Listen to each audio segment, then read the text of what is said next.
Assalamualaikum warahmatullahi wabarakatuh. Alhamdulillahi rabbil alamin. Wassalatu wassalamu ala asrafil anbiya'i wal mursalin wa ala alihi wa ashabihi ajma'in. Qala Allah ta'ala fi kitabil karim, a'udzu billahi minasyaitonir rajim. Wa'adallahu alladhina amanu minkum wa 'amilus shalihat la yastakhlifannahum fil ard kama istakhlafal ladzina min qablihim. Al-ayat.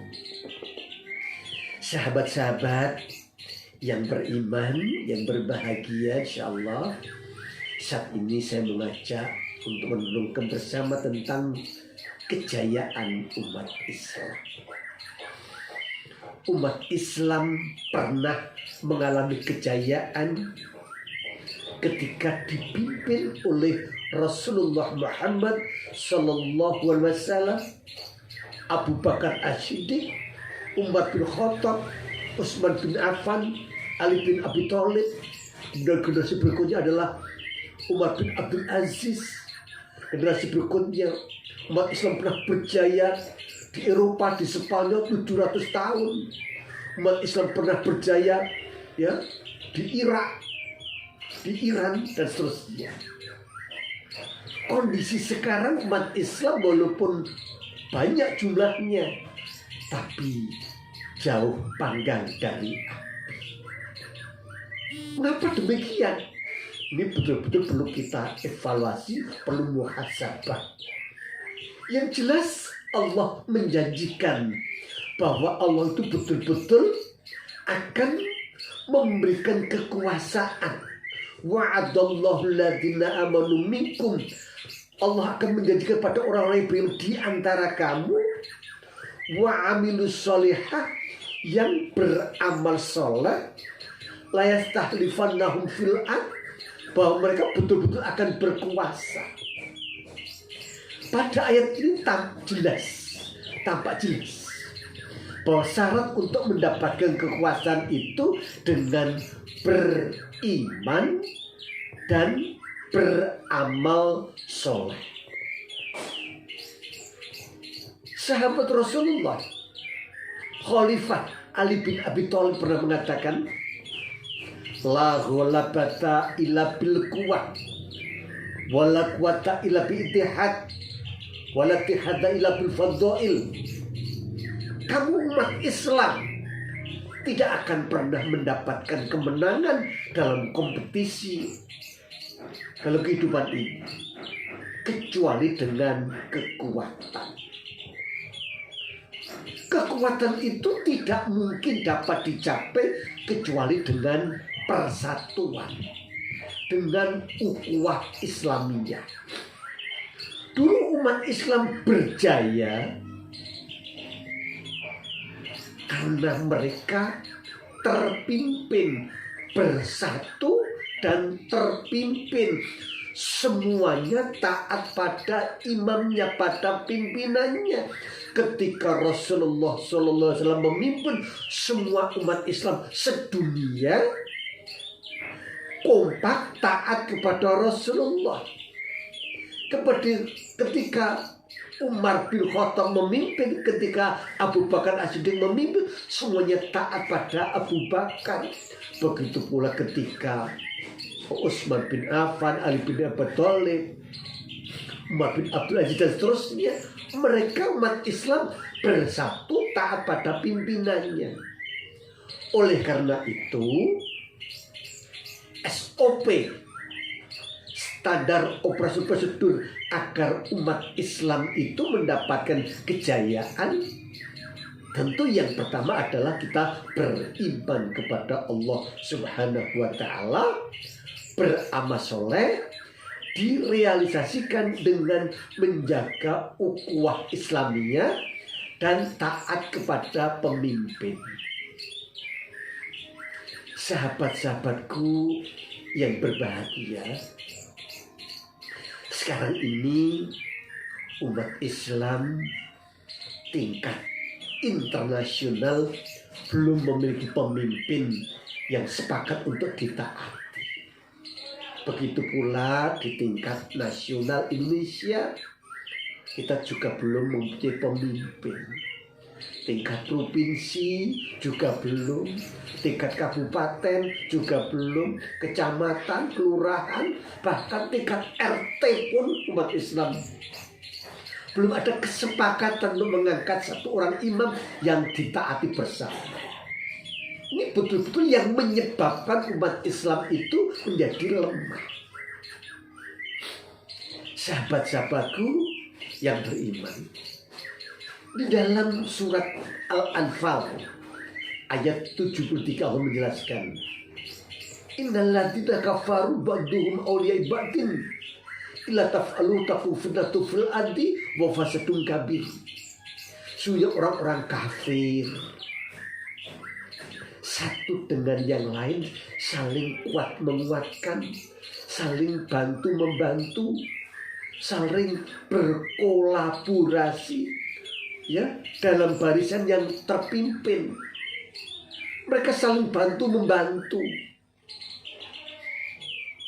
Tetapi kalau umat Islam itu tidak melakukan seperti itu, artinya ketika umat Islam itu tidak bantu membantu, tidak menjaga ukhuwah, tidak memiliki pemimpin yang ditaati bersama, maka pada ayat tadi, innal ladzina kafaru ba'duhum awliya'i ba'din illa taf'alu takun fitnah, akan timbul fitnah dan kerusakan yang besar.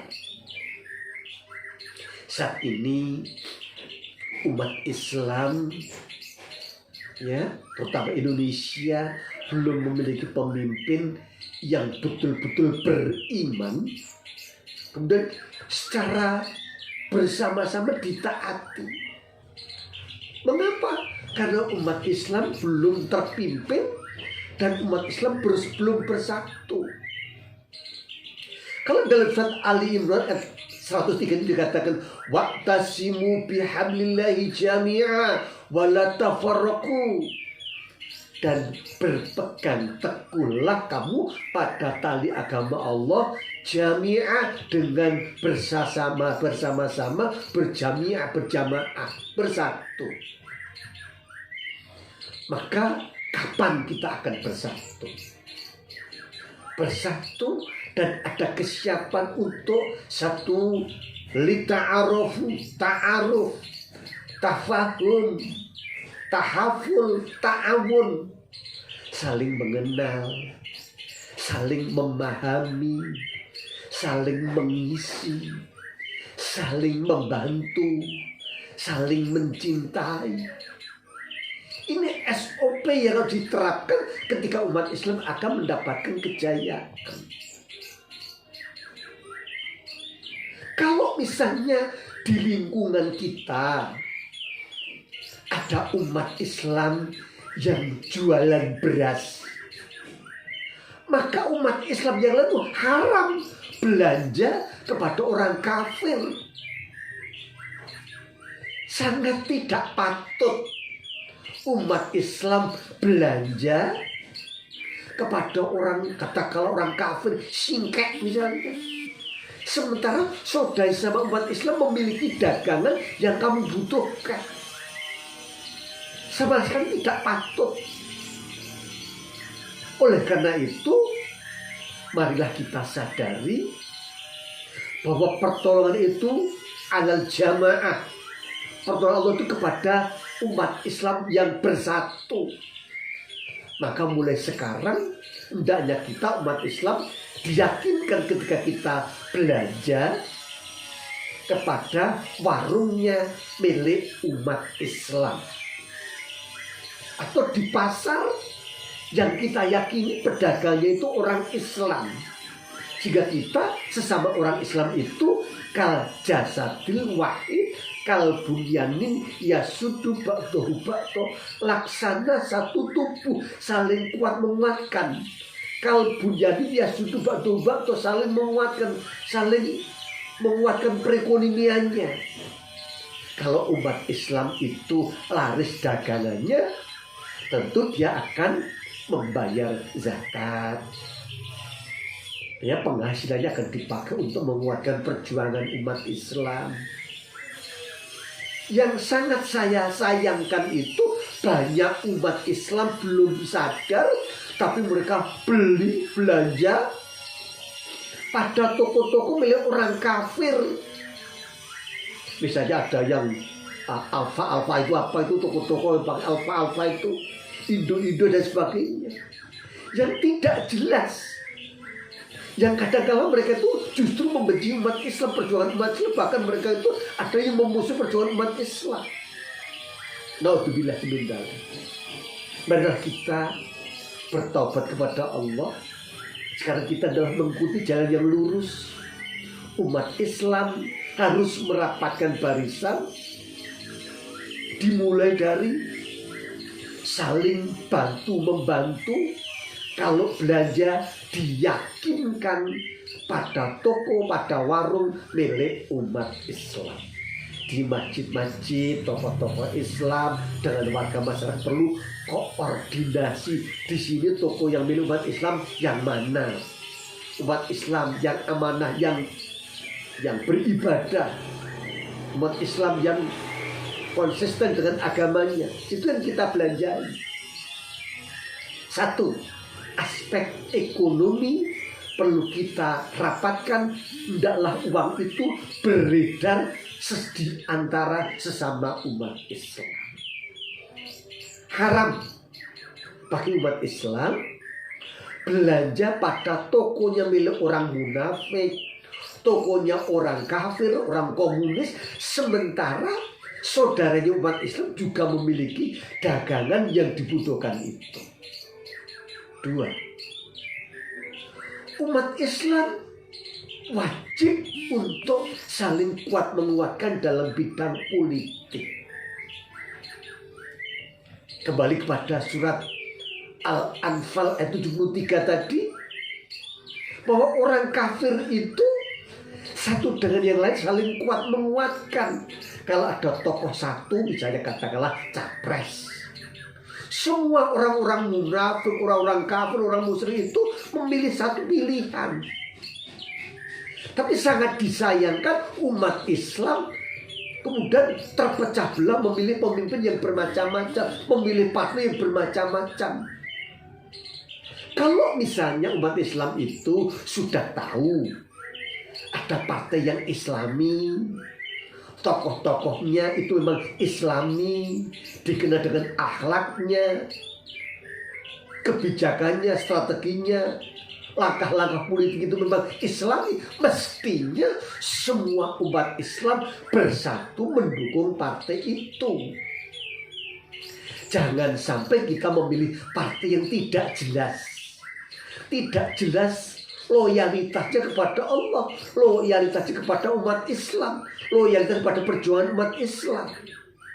Walaupun partai itu katakan pernah membantu di kampung, memberikan uang untuk semen, untuk pembangunan, tetapi kalau dia memusuhi umat Islam, tidak jelas keimanannya, maka itu bisa jatuh bahwa kita termasuk orang-orang yang disuap. Naudzubillah min dzalik. Ar-rasi wal murtasi finnar.